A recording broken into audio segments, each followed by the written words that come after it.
Some problems will give you entropy and enthalpy, but some problems will require you to use the chart and figure them out before you can actually plug it into delta G. Here we're starting with a problem that gives you a lot of information. First question is, what's happening to entropy?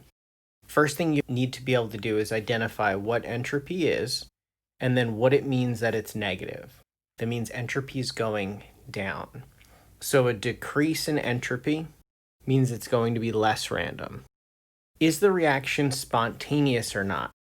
To figure this out, we need to figure out what delta G is, which means we need to use the equation. Now that we have the equation, we can plug in everything.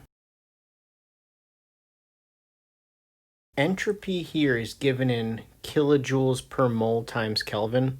Sometimes it's not given in kilojoules, so just make sure you pay attention to the units. If it's given in joules, you have to actually convert it to kilojoules before you could plug it in. Okay, next thing we do is we cancel out the kelvins, and then let's multiply the temperature and the entropy together. That'll give us a negative 35.9686.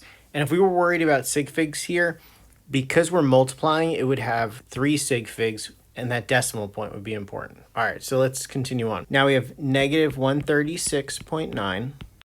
Now here we have 2 negatives, so that's going to change this to a positive. That will give us an answer of negative 100.9 kilojoules per mole.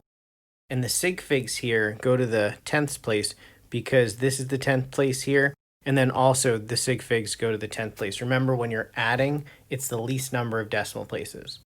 So now we have delta G equals negative 100.9 kilojoules per mole.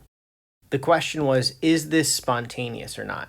When delta G is negative, the reaction is spontaneous.